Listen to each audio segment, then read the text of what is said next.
먼저 이게 저희 프로그램이 어떤 프로그램인지 아십니까, 선생님? 쓰면 아십니까? 글쎄 저는 우리 절집이 극락이다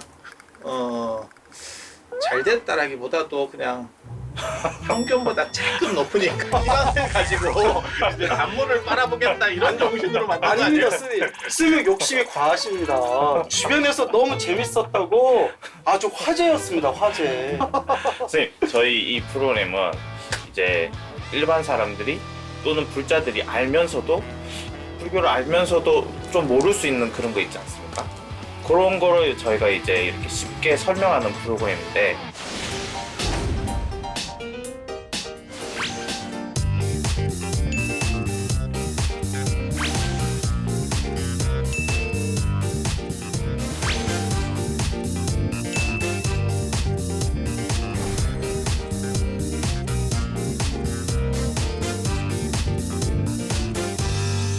스님 같은 분이 역할을 하셔야죠. 그리고 제가요? 또 제가요? 쌤 무슨 말만 하면 다 저한테.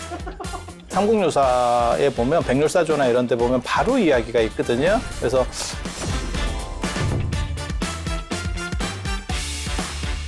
큰 것을 다시 좀 다스려서 균형을 맞춘다. 그게 비버사찰의 핵심이지 않습니까?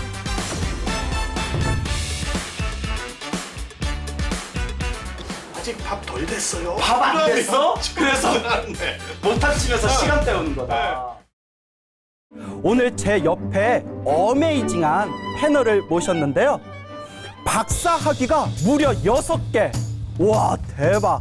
참고로 저는 박사학위가 하나도 없습니다. 한국 불교 지성계의 대표주자, 한국 불교, 대한불교 조계종 엘리트 자연 스님 모셨습니다. 스님. 자, 반갑습니다, 안녕하세요. 스님. 근데 제가 무슨 지성하고는 좀 먼데요. 제가 말 자체가 멘트가 워낙 싸서 우리는 좀 저렴한 멘트. 그래서 사실 예전만 같아도 저같이 말하는 스타일들을 굉장히 싫어했었어요. 어른 스님들이 저거 좀 너무 심한 거 아니야 이런 생각을 하셨었는데 요즘 들어서는 개인 SNS가 많이 되면서 사실 약간 개성 있게 말하는 제가 스스로 윤색해서 좀 좋게 표현하는 거예요. 저는 이렇게 표현하고 싶어요, 스님. 말을 막 하는 스님, 하지만 할 말은 똑 부러지게 하는 스님. 그게 바로 또 우리 자연 스님 아니시겠습니까? 그렇게 좋게 봐주는 게 고마운 거예요. 포장해서. 뒤에서는 어떻게 말할지 모르겠어요. 스님, 어쨌거나 오늘 또 출가 열반제의 특집으로 스님과 제가 이렇게 또 특별한 시간, 특별한 만남을 가지게 되었습니다. 저도 스님이랑 같이 하게 돼서 너무너무 기대가 되고 흥분되고 어저께 잠을 못 잤었어요. 잠을 못 주무셨어요? 갱년기라서.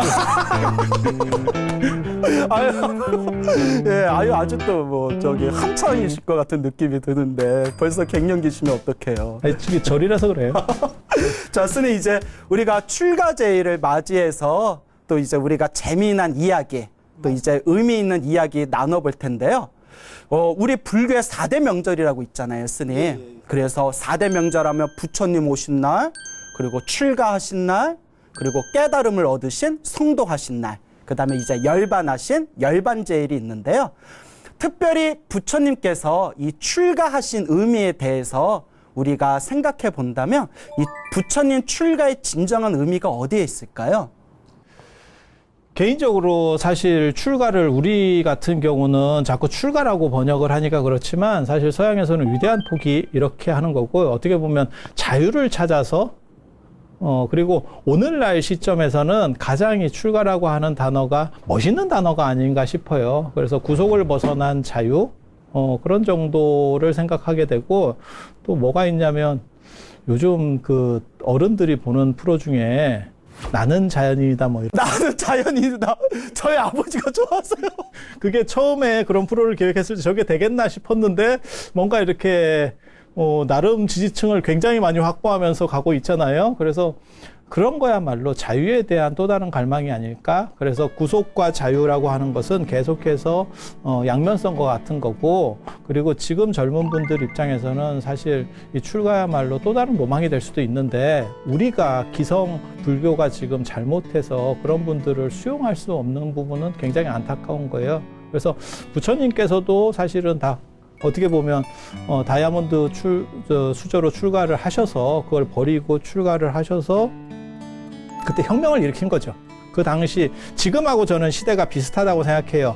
어느 정도 이상의 물질이 충족된 상황에서 그 상업 시대가 열리면서 도시국가 시대가 열리면서 그리고 진짜 들불 번지듯이 부처님께서 이렇게 탁탁 건드리기만 하면 전부 출가를 하는 그런 문화들이 있는데, 지금은 사실 혼자 살고 다 자신의 개인의 완성을 추구하고 이런 자유에 대한 갈망 뭐 이런 거는 굉장히 높은데 왜 출가하지 않는가? 그거는 우리가 기성 먼저 출가하고 있는 사람들의 잘못이다. 스님 잘못이 커요. 제 잘못이요? 제가요? 출가는 자유다. 예. 그래서 갑자기 생각나는 이야기가 있는데, 저 어렸을 때 어른께서 출가와 가출은 한 끗 차이다. 아유, 그거 진짜 진부한 얘기인데 내가 설마 그게 나오지는 않을 거야 라고 생각하고 왔는데 어렸을 어떻게 그 얘기를 제가 어렸을 때 너무 그거 저는 외정시대 때 감동이 개그 뭐 이런 거 장군 할아버지가 했을 것 같은 얘기시고요. 그래서 예, 요새 또 복고풍이 유행했잖아요. 출가와 가출은 한 끗 차이인데 표정 보니까 말문이 막혔어요. 그거 대학에서 그런 식으로 하면 애들이 그 노트 버리고 가버린다니까요. 근데 이제 저도 그때 왜 감동을 받았냐면, 저 19살에 출가했거든요. 근데 일찍 출가하셨고. 예, 일찍 출가했죠. 뭐 그래서 만약에 수행을 하고 공부를 열심히 한다면 그것은 출가지만, 그냥 머리를 깎고 승복을 입어도 그냥 놀고 먹고 시간을 헛되이 보낸다면 그건 그냥 가출이다. 어렸을 때는 그 말씀이 굉장히 마음에 이렇게 새겨지더라고요, 스님. 그래서 지금 스님이 굉장히 열심히 잘 하셔서 지금 자리에 오르신 것 같아요. 아, 그렇습니까, 네. 스님? 그게 또 이렇게 덕담을 해주시고. 저도 가끔 덕담을 합니다. 스님답지 않아요. 계속 독설로만 살 수는 없어요. 인생이 예. 너무 힘들어. 예. 자유를 위해서 출가했는데 머리를 깎고 승복을 입는 순간 너무나 구속이 많다. 너무나 지켜야 될 게 많고 너무나 울타리가 많다. 예를 들어 계율 같은 부분 있지 않습니까? 예, 그런 부분에 대해서는 어떻게 생각되세요? 개인적으로는 사실 불교가 조선시대를 거치면서 유교적으로 그러니까는 영향을 받은 부분들이 이 경직이 너무 심한 것 같아요. 저도 이렇게 절에서 살아보면 아랫사람들에게 뭐랄까 이렇게 구속되는 부분들이 너무 심해서 지금 젊은 사람들이 들어왔을 때 거기에서 개입을 엄청나게 크게 느끼죠. 그래서 자꾸 뭐 빠질까를 생각하고 뭘 어떻게 해야 된다, 뭘 해야 된다 이런 식의 주장들이 많은 것 군대죠. 네. 그래서 우리가 흔히 군대의 군기하고 절직 군기가 서로 좀 비슷하다, 흡사하다 이런 얘기도 하지 않습니까? 그래서 저 같은 경우가 맨 처음에 출가할 때 저희 도반들이 제가 속퇴하기가 제일 좋은 1순위로 꼽은 게 저예요. 아, 속퇴, 환숙이요. 이게 딱 봤을 때 그런 느낌이래요. 굉장히 자유분방하셨나 봐요. 네, 저 뭐 어떻게 될 것 같지 않은데? 라고 했는데 더 웃긴 얘기를 해드리면 저 빼고 다 빠졌어요. 그래서 저희 기수가 없어요. 기수가 뭔지 아시죠? 스님만 끝까지 남으신 거예요? 저희 쪽에 한 몇 명 없습니다. 저희 되게 많았었거든요. 저희 세대만 하더라도 출가할 때 되게 많았던 시절이거든요. 근데 거의 다 전멸했습니다. 그렇게 말한 사람이 다 갔어. 그래서 이게 좀 재밌는 문화인데, 저는 구속하지 않는 집단, 그리고 인도 불교 같은 경우는 사실 좋으면 그냥 출가하고, 그 다음에 속퇴도 자유로웠었어요. 그렇죠. 환속도 자유롭고. 예. 그래서 어떤 분이 그렇게 얘기하더라고요. 뭐 속퇴할 때는 다 보고하고 하는 겁니까? 근데 율장에 보면 내가 내 마음에서 내가 물러나겠다라고만 하면 그게 속퇴가 가능해요. 그게 환계가, 그러니까 당신 은사 스님한테 보고할 필요도 없는 걸로 조항이 되어 있어요. 그래서 그만큼 강력했다는 거를 반증하는 거거든요. 나가는 걸 자유로 놔도 너네는 안 나가. 자신이 있다. 예. 예. 그래서 그런 역할들을 사실 스님 같은 분이 좀 넓게 이렇게 펼쳐줄 수 있으면 그러면 출가하시는 분들이 좀 더 많지 않을까? 제가요? 그럼 누가 하겠어? 스님 책임이라니까 이게 지금 예. 사람들이 출가하지 않는 게 다 스님 책임이에요. 네, 우리 조계종에 출가하지 않는 이유가 제 책임이었군요. 예, 제가 더 반성하고 노력하겠습니다. 참여해야 돼. 예. 글쎄, 출가 얘기가 나와서 이제 좀 가벼운 이야기를 조금 하자면 스님은 어떻게 이 출가 인연이 되셨는지 많은 불자님들도 궁금해하실 것 같아요. 아 이런 것도 굉장히 진부한 질문인데 그래서 우리 흔히 그런 이야기 있지 않습니까? 절집에서 물어보면 안 되는, 스님께 물어보면 안 되는 거 3가지. 고향, 나이, 출가한 이유. 예, 그런데 오늘 스님께 금기를 깨고 스님 왜 출가하셨습니까? 라고 한다면 제가 대학원 다닐 때 그때 김용표 선생님 김용표 조용기 선생님 수업이었나? 제가 정확하게 기억은 안 나는데 그 동대에서 그 수업을 듣는데 이제 스님들은 왜 출가했는지 부처님 오신 날 특집 수업하기 싫으니까 그랬던 것 같아. 그 영감님들 다 그렇거든. 이렇게 얘기해서 좀 그런데 우리 선배인데 그래서 이제 얘기를 했는데 딴 사람들은 다 대단한 의의를 갖고 출가를 했더라고. 나 깜짝 놀랐어요. 개인적으로 제가 모든 중생 제도하리라. 본사 교무를 하면서 왜 출가했는지를 다 이유를 들어보는데 그런 사람이 없거든. 근데 거기서는 막 무진장 대단한 발심 출가자들이 막 이렇게 운집해 있더라고. 거기만 그런 것 같아. 그래서 저한테 물어보길래 제가 뭐라고 얘기했냐면 저는 그냥 취미로요? 그 얘기 해가지고 장래가 얼마나 쎄해졌냐면 출가를 왜 했습니까? 아니, 취미로. 분위기가 막 급냉하는데 분위기 좋았는데 급냉하는데 그때 그 뒤로 제가 무슨 얘기까지 들었냐면 학생들한테 스님만 아니었으면 한 대 줘 박았다. 그 얘기까지 들었는데 그때 선생님이 너무 당황을 하셔가지고 저한테 왜 그렇게 대답했는지를 안 물어보는 거예요. 근데 물어봤으면 제가 사실은 그 얘기를 하고 싶었어요. 취미는 진짜 자기가 좋아서 하는 거고 그 다음에 직업이라든지 뭐 이런 것들은 사실은 선택적으로 하는 거기 때문에 취미가 미쳐서 하는 거거든요. 그러니까 취미와 직업의 차이를 얘기할 때 직업이라고 하는 거는 돈을 벌기 위해서 하기 싫은 일을 하는 거고 취미는 지 돈이 들어가도 지가 미쳐서 자기가 좋아서 하는 거예요. 그래서 그 조건만 계속 유지할 수 있으면 가장 강력한 게 어떻게 보면 취미 출가. 나 그 얘기를 해주고 싶었어요. 그래서 저는 지금은 그렇게까지는 안 하는데 언제나 되돌아갈 수 있다. 그런 정신으로 절에서 살아요. 그리고 제가 월정사에 사는데 개인적으로는 불과 몇 년 전까지만 해도 제 앞에 빈 박스를 많이 갖다 놨습니다. 제 방 앞에. 언제든지 짐 싸게요? 빠질 수 있다. 나 빠진다. 근데 하루는 진짜 재밌는 일이 있었어요.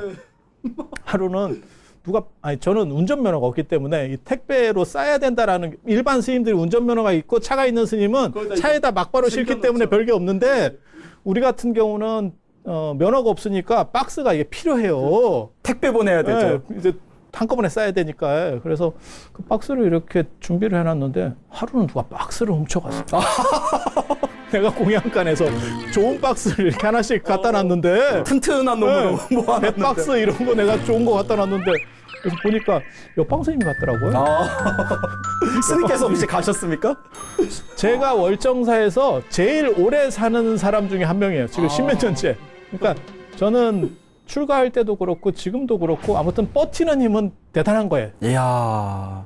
저도 왜 출가했냐라는 이야기를 많이 듣거든요. 제가 물어봐 줘야 되는데 안 물어보니까 혼자 말을 해놓고 이제 자문자답으로 한다, 그죠? 네, 저도 어떻게든 살아남아야죠. 그래서 저는 출가한 이유가 원래 중고등학교 때 노장 사상을 좋아했어요. 스님도 사면에 관심이 많다 하셨잖아요. 제가 스님에 대해서 굉장히 관심 많습니다. 그래서 삼현학 해가지고 이제 노자, 장자, 주역. 그래서 저도 노장 사상을 굉장히 좋아했는데 원래 철학자가 꿈이었어요.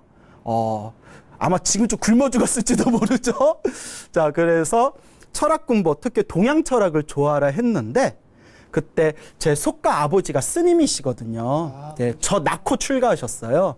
그래서 이제 아버지 영향 때문에 불교와 굉장히 친숙했고 그런 과정에서 불교 서적을 보게 되었는데 제가 완전히 충격을 받았어요. 고등학교 때.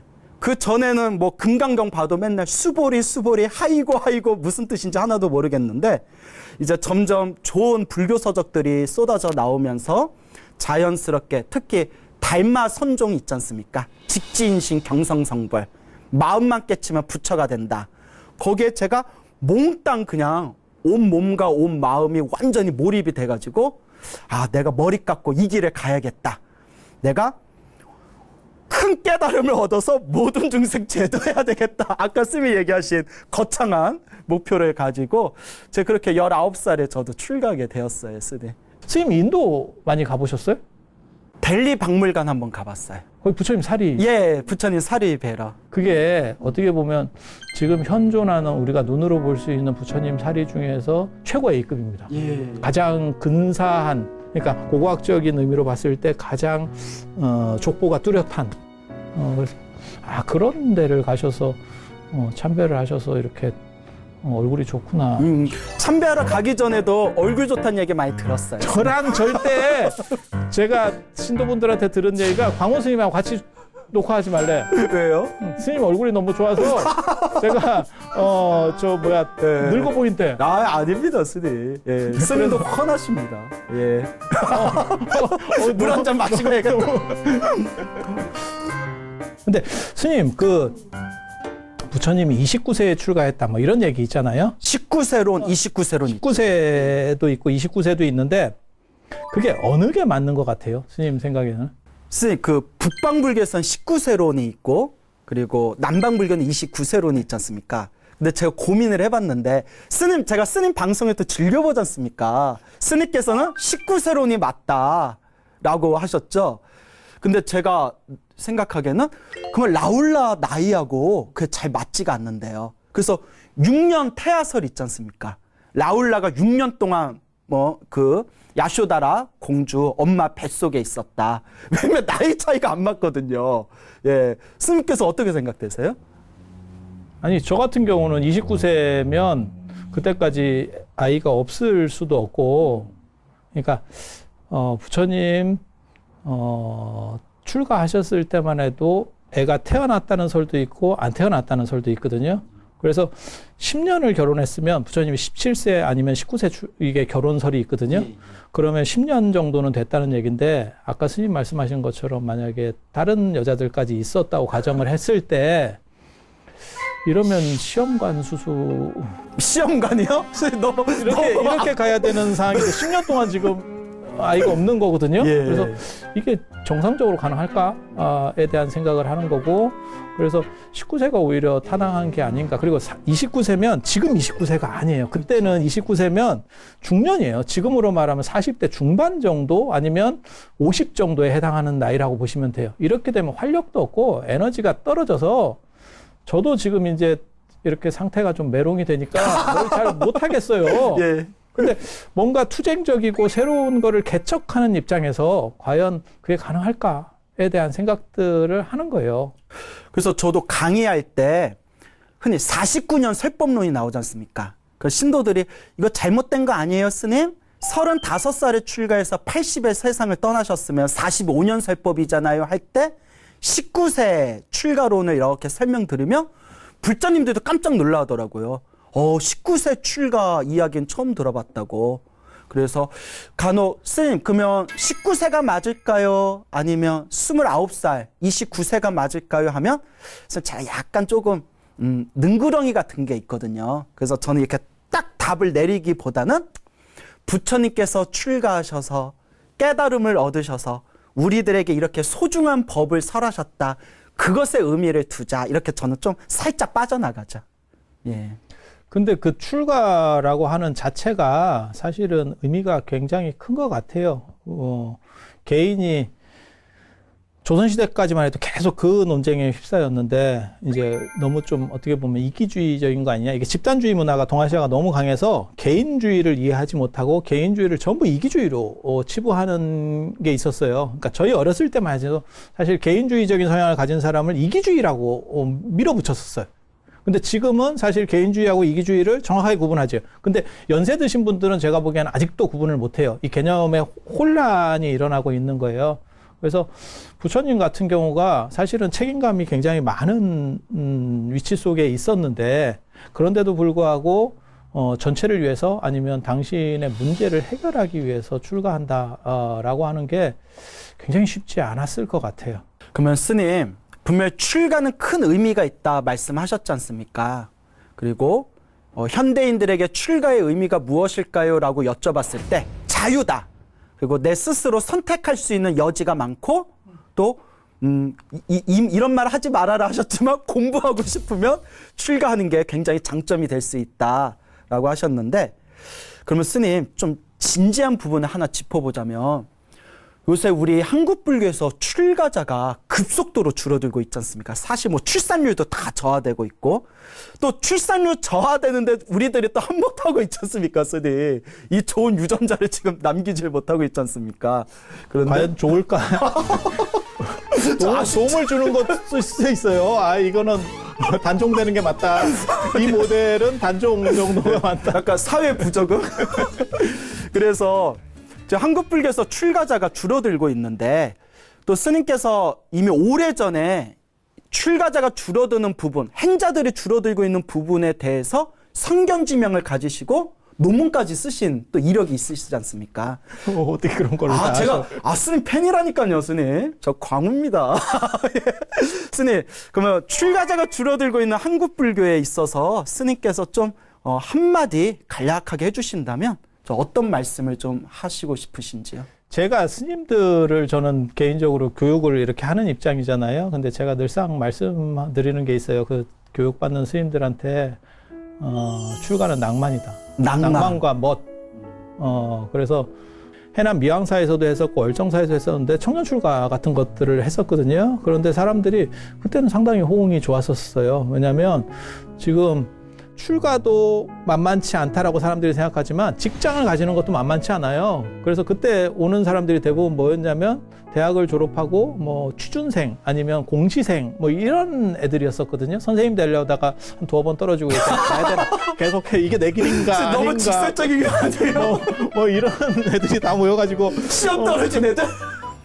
그러니까 맙소사. 한두 번 떨어지니까 네. 계속 해야 되나? 안 그러면 방향을 바꿔야 되나? 이게 고민들이 굉장히 많더라고요. 그러니까 그래서 그런 분들이 사실은 선호도가 굉장히 있어요. 그래서 절에서 뭔가를 좀 풀어줄 수도 있고 그렇게 접근을 하면 좋은데 지금은 이게 단절이 돼서 그러니까 우리가 절 안에 있는 사람 입장에서는 사실 어떻게 하면 돼라고 하지만 그게 외부로 잘 전달이 안 되는 거예요. 그래서 쓸데없는 포스터나 이렇게 쓸데없는이라고 얘기하면 안 되는데 포스터나 붙여가지고 저 출가는 행복입니다 뭐 이런 거 이 정도 갖고 절대 먹힐 수가 없어요. 그래서 좀 더 끊임없이 새로운 시스템을 계속 구성을 체험할 수 있는 것들을 그리고 젊은 분들이 볼 수 있는 어떤 구조들을 만들어내야 된다고 생각해요. 그래서 이게 BTN하고도 사실 관계가 있다라고 생각해요. 그래서 BTN 유튜브나 이런 것도 젊은 유튜브를 좀 만들었으면 좋겠어요. 네. 이게 유튜브가 스님도 유튜브를 하시지만 유튜브가 유튜브 인공지능이 어떻게 보면 살아있는 신인데 걔가 무슨 판단을 하냐면 이건 젊은 사람들 용이야. 이거는 연세 드신 분들 용이야. 이래가지고 아예 나눠버려요. 그래서 지금 있는 데다가 젊은 걸 올리면 되는 거 아닙니까? 절대 안 됩니다. 그래서 채널 자체를 분리시켜서 무언가를 그러니까 포괄하는 관점에서 노력하지 않으면 사실은 굉장히 힘들어요. 근데 무슨 생각을 하냐면 조선시대 때 생각해보면 삥을 뜯겨가면서 정부에 계속 삥 뜯기면서 이 절들을 다 유지한 거예요. 뜯겨가면서. 제 아는 스님이 뭐라고 얘기했냐면 남한산성과 북한산성 경복궁이 불교문화재래. 그래서 내가 맨 처음에 스님들이 끌려가가지고 부역을 했으니까. 무슨 얘기인지 못 알아들었는데 다 그게 스님들이 만들었대요. 임진왜란 때 실컷 승병들이 스님들이 지켜냈는데 전쟁 끝나고 나서 무너진 산성을 다 또 보수를 시켰다는 기록이 있다면서요. 예. 그렇게 하면서도 지금 사실은 문화재급 사찰들은 전부 그때 다 완성한 거잖아요. 그래서 그렇게 생각하면 우리가 조선시대보다 지금 현실이 훨씬 나아졌는데 왜 이 정도밖에 못하느냐에 대해서는 진짜 비판적인 시각들이 더 날선 비판이 있어야 돼요. 자기 비판이 없으면 이게 가능성이 없다라고 생각을 합니다. 그리고 비판할 수 있는 게 마지막 그나마 여지가 있는 거예요. 그 다음에는 제가 늘상 하는 얘기 있어요. 목마른 놈이 우물 판다 이러는데 목마를 때 우물 파면 더 빨리 죽어요. 더 빨리 탈진되는. 더 빨리 죽어. 이렇게 힘있게 비판할 수 있을 때가 지금 맞아요. 바뀔 수 있을 때다. 맞습니다. 예.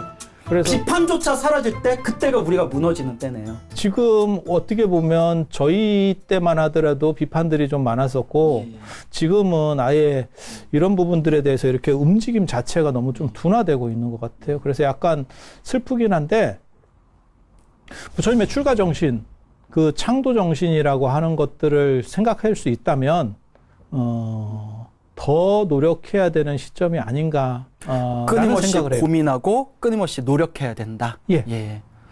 저 같은 경우에는 이제 19살에 출가할 때 이제 제 개인적인 이야기를 해보자면 아버지께서 또 많이 권유해 주셨어요. 당신이 스님이니까 너무 좋은 거예요. 그리고 이게 우스갯소리로 저희 아버지 스님이 저 외아들인데 저 하나 달랑 남겨놨을까 얼마나 신경이 쓰이셨겠어요. 그래서 이거 얘기해도 되나? 사주팔자 잘 보는 스님한테 제 사주를 물어보면 출가하면 큰 스님이 될 거다. 그 얘기에 꽂히셔가지고 이제 뭐 큰 스님이 될런지는 모르겠죠. 배가 커서 큰 스님인지는 모르겠어요. 아시타 선인이 있었네. 아시타 선인이 예. 있었어. 그래서 출가를 많이 권유를 하셨는데 제가 이렇게 출가 생활을 하고 몇 년이 지난 뒤에 우리 아버지 스님께 스님, 항상 스님이라고 부르거든요. 네, 스님. 그러면서 제가 아버지, 저 출가시켜줘서 너무 감사드립니다 했더니 눈물이 핑 도시더라고요. 마음 한구석에는 어린 놈, 젊은 놈, 내가 막 억지로 출가의 길로 내가 밀어넣은 건 아닐까라는 약간의 그런 어떤 마음이 있으셨는데 그게 이제 완전히 녹아 사라지면서 아버지 출가시켜 주셔서 감사합니다라는 말이 그렇게 아버지께서 감격에 벅차하시더라고요. 이 세상에 극락과 천당이 있다면 저는 절이라고 생각하는 사람입니다. 절이 아니, 극락이고 천국이다? 실제로 아니 이거는 방송용 멘트가 아니고요. 저는 그렇게 편하게 살았어요. 예. 저는 편하게 살았어요. 근데 스님 자꾸 그런 얘기 하시면 누가 우리 방송 보고 출가했는데 몇 년 후에 전화 와가지고 쓴들 말만 믿고 출가했는데 나는 왜 이렇게 힘드냐고 하면 이거 뭐라고 하실 겁니까? 괜찮아, 우리 딴 점으로 옮겨볼게요. 왜 그 보험 같은 경우가 그렇대잖아요. 중고차는 이렇게 샀을 때 뭐 문제가 생기면 바로 연락이 오는데 보험은 한 10년, 20년 뒤에 연락이 오기 때문에 이게 잘 전화를 하면 전화번호가 바뀌어 있대. 없는 번호입니다. 뭐 이렇게 우리도 이제 옮겨 다녀야지. 이거 제가 또 포장해야 되니까요. 여러분, 출가하면 자유롭고 너무나 좋지만 출가한 뒤의 삶도 결국은 나의 책임과 나의 선택이다라는 것을 꼭 명심하시길 바랍니다. 여러분, 부처님 가르침이 좋으신 많은 분들, 많은 젊은 분들 꼭 출가하시기 바랍니다. 고맙습니다. 자, 여기서 이제 포장을 끝내죠, 스님. 스님, 우리 한국 불교는 음력 2월 8일이 또 출가제일이지 않습니까? 근데 공교롭게도 부처님께서 80살에 열반에 드시는데 정말 공교롭게도 또 음력 2월 15일이 또 열반제일입니다. 그래서 출가제일에서 열반제일까지 그 날짜가 묘하게도 이제 7일에 일주일이라는 그 7일에 그런 날짜의 주간으로 이루어져 있는데 그 주간에 우리 불자님들이 굉장히 많은 의미를 부여하지 않습니까? 뭐 그 주간에 과연 어떤 수행, 어떤 신행 생활을 해야 될 것인가 한번 짚어주실 수 있나요? 지금 그거를 공식적으로는 출가 열반 제일 주간 이렇게 아마 제가 조계종에서 쓰는 표현으로 원래 발심 대정진 기간이라는 표현을 썼었다가 그걸 수정한 걸로 알고 있어요. 근데 이게 요즘만 했었던 거는 아니고요. 예전에도 이러한 일들이 계속 있었습니다. 그러니까 불교 전통 안에서 계속 존재하고 있었어요. 예전부터 이런 전통이 있었군요. 근래 그러니까 생긴 게 아니라. 그러니까 부처님 오신 날에 연등다는 거는 사실은 고려 후기 때 무신정권 때 시작되는 거고 그 다음에 성도제일 때는 나팔죽이라는 죽을 먹는 그러니까 그게 유미죽 수자타의 유미죽을 부처님께서 전용하는 드시고 예. 성도를 이루셨던 그 예. 죽이요. 그래서 그걸 나팔죽, 왜냐면 12월을 예전에는 나벌이라고 했었거든요. 나벌 8일에 먹는 죽. 그러니까 초파일, 나팔일 이렇게 불렀었어요. 예전에는. 그래서 나팔죽을 먹는 게 있었고, 출가 열반은 하나로 묶어서 이게 패키지 상품으로 예, 마트에 가면 이렇게 우유 같은 거 사면 하나씩 엎고 있잖아요. 이런 식으로. 원 플러스 원. 붙어 있다 보니까 그래서 주간으로 이렇게 정진을 하는 그런 풍속들이 있었던 것 같아요. 그래서 우리나라 저 삼국유사에 보면 그때 이제 흑륜사에서 탑돌이 이야기가 나옵니다. 김연 감호조에 나오는데 그거 진짜 진기한 이야기예요. 탑돌이를 하다가 눈 맞는 이야기. 아니 부처님들에서 탑돌이 하다 눈이 맞다고요? 흥미진진한데요? 그 흑륜사에서 그런 식으로 근데 또 하필 눈이 맞았는데 그게 호랑이가 변신. 아, 저 그 얘기 어디서 들어본 것 같아요. 예. 그래서 남편을 위해서 스스로 희생하죠. 맞아요. 호랑이 부인이.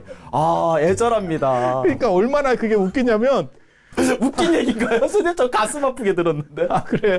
아니, 왜냐면 절에서 탑돌이 하다가 눈 맞을 확률이 도대체 얼마나 되는지도 한 가지가 있고 또 한 가지는 뭐냐면 그렇게 해서 또 이게 또 사건이 또 벌어지는데 하필 또 호랑이를 만날 확률이 전설의 고향에 보면 여우가 많이 나와도 호랑이가 이렇게 변신하는 거는 여우가 1위고 2위가 뱀이거든요. 우리 전통에서 보면. 근데 호랑이 변신을 또 만날 확률이 도대체 이게 얼마인가? 아니, 그러니까 뭐 그런 게 기록이 돼 있겠지. 그렇게 해서 아 탑돌이 하다가 예전에는 참 이게 근데 스님, 절오빠가 있었는갑다. 뭐 이런. 탑돌이 하다가 눈 맞는 경우가 지금 이 시대 확장하면 그 절에 청년에 와가지고 청년 불자들끼리 이렇게 눈 맞아서 결혼하는 경우도 제법 있었답니다. 그러니까 절오빠 뭐 이런 건데요. 교회 오빠 아니고 절오빠. 근데 이게 확률적으로 상당히 낮은데 근데 예전에는 어땠었냐면 절이 도심 안에 있어서 가능한 거예요. 왜냐하면 탑돌이가 보통 야간 행사거든요. 해 떨어지고 난 뒤에 등을 다지고 돌아야 되니까 지금 산사 같은 경우에는 탑돌이 전통이 끊기는 게 그게 일반인들이 들어올 수가 없어요. 들어왔다가 나간다는 게 쉽지가 않거든요. 그래서 흑륜사 같은 경우도 그게 도심사찰, 청견 흑륜사가 도심사찰이라서 그게 가능했었던 것 같다. 그리고 그거를 원래 이름은 복회라고 해가지고 복을 모은다. 공덕 마일리지를 복을 모은다. 네, 뺑뺑이 돌리면서 계속 마일리지를 땡기어서 잭팟을 만들겠다. 그리고 그 김연이 그렇게 해서 잭팟을 터뜨려서 호랑이를 잡고 결국은 벼슬을 살더라. 근데 스님 대화 나누면서 느끼는 게 스님이 저보다 더 신세대 같으세요. 말투가 참 저렴하지. 아니요, 예. 누구나 맛있게 먹을 수 있는 인스턴트 말살법이신 것 같아요. 제가 스님하고 방송한다 그래서 제가 굉장히 두려웠었던 것 중에 하나가 뭐냐면 나만 또 비호감이 되는 거. 아니에요. 너무 재밌습니다, 스님. 영험담은 또 스님 전문 아니에요? 가피 이거 지금 갑자기 그 김영감호 얘기를 좀 더 확대할까요? 예, 아닙니다. 자, 근데 이제 여기서 스님, 이제 하시고 싶으신 이야기가 이제 수행 주간에서 우리가 어떻게 수행해야 될 것인가? 탑돌이 같은 거를 하면서 부처님의 어떻게 보면 출가라고 하는 부분을 염두에 두고 생각을 해서 우리도 그렇게 닮아갔으면 좋겠다라고 하는 그런 의미 부여를 하는 거고요. 그러니까 탑은 닮아갔으면 좋겠다. 네, 탑이라고 그런 하는 말 거는 되게 좋아합니다. 부처님을 상징하는 그런 상징물이었기 때문에 그리고 흑륜사라고 하는 절은 그게 이제 불교 최초의 신라 시대 불교의 최초의 절이잖아요. 그 2차도 흑룡사가 지금 어디에 있습니까, 스님? 지금 이제 경주 톨게이트 나가면 거기를 흑륜사라고 하는데 거기는 사실 터널이 있는 거네, 그러면? 아니 그쪽에 절이 있긴 있어요. 근데 그 절은 사실은 영묘사로 추정을 하고 있고 지금은 경주 공고짜리를 흑륜사로 그렇게 경주 추정을 공고요? 하고 있습니다. 이야. 네, 그래서 저 같은 경우는 어떻게 그런 걸 다 알고 계세요? 저 답사 답사 전문, 예, 사찰 문화 전문. 예. 네, 그래서 쏘댕기기 우리 싸돌아다니다가 쏘댕기기 그래서 저 같은 경우에는 불자님들께 항상 이제 염불을 많이 하라라는 권유를 하거든요. 저도 염불을 많이 해라. 아까 스님이 하신 말씀 중에 너무 제가 좋아하는 이제 이야기가 부처님 닮아가게. 사실 우리가 본래 부처고 요 마음만 깨치면 부처지만 사실 머리로는 내가 부처인 걸 알아도 몸과 마음으로는 그게 잘 우리가 이렇게 실천하기가 힘들지 않습니까? 그래서 저는 불자님들에게 어떤 표현을 쓰냐면 우리가 본래 부처인 건 맞지만 현실적으로는 우리는 탐욕과 성냄과 어리석음에 지금 젖어 있다, 물들어 있다. 그래서 꾸준히 닦아가면서 부처님을 닮아가는 걸음 속에 있다라는 이야기를 자주 합니다. 그러니까 탑돌이도 부처님 닮아가기, 그리고 한마디 한 구절 연불도 부처님 닮아가기, 그리고 부처님께 절을 올리는 것도 부처님 닮아가기, 예, 라는 의미가 아닐까 생각이 듭니다. 그리고 스님께서 이렇게 쏘댕기기 모임을 가지시면서 부처님 좋은 절터를 다니시는 것도 부처님의 그 향기와 기운을 느껴가는 부처님 닮아가기 한 과정 아니겠습니까? 제가 마일리지가 좀 부족해요. 스님 돈 많으신데요. 그거를 아니 좀 해보니까 예. 몸이 느껴요. 몸이 느껴. 몸이요? 뭔가가 달라지고 있어요. 예. 그 말씀은 몸이 실제로 해보니까 내 몸에 복의 마일리지, 선업의 마일리지가 쌓이는 게 실제로 느껴진다는 거죠, 피부로. 이런 거 부처님들이 이런 이야기 되게 좋아해요. 개인적으로 저는 제가 늘상 얘기하는 거지만 제가 사는 절이 아닌 모든 절의 복전함에 저는 이 복전함을 진짜 놓습니다. 예. 놓고 그리고 그런 행동들을 많이 한 뒤로 약간씩 삶이 바뀌었다는, 그러니까 저만 느끼는 거예요. 그랬던 것 같아요. 저도 너무 동감하는 게, 저는 스님들한테 밥을 많이 샀거든요. 스님들한테 밥을 많이 샀는데 몇 년 지나면서 살의 과부가 온 것 같아요. 살이 쪄가지고 옷이 안 맞아요. 근데 스님 아까 복전함 얘기하셨지 않습니까? 저도 어디 사찰 갈 때마다 꼭 복전을 올리는데, 그래서 저도 이렇게 복을 많이 받은 걸까요?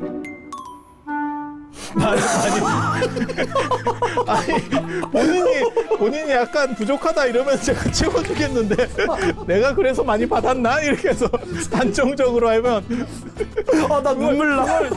맞장구 쳐봐 뭐 이런 의미인데. 근데 스님 맞장구 쳐주셔야 돼요. 하여튼 자, 불자 여러분, 자연 스님께서도, 그리고 요 앞에 있는 저 광우도 어디 성지순례 갈 때마다 부처님 전에 복점을 정성스럽게 복전을 올렸더니 복을 많이 받았다라는 걸 명심하시기 바랍니다.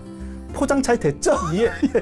그리고 중국 같은 경우는 무에다반이라고 그래서 이 기간 동안 그러니까 출가에서 열반까지 이르는 이 8일 동안 무에다반이라고 하는, 어떻게 보면 무차 공양, 그러니까 무료급식, 요즘으로 말하면 가난한 사람들에게 차별 없이 공양 그렇죠, 올리는 거. 그렇죠. 예.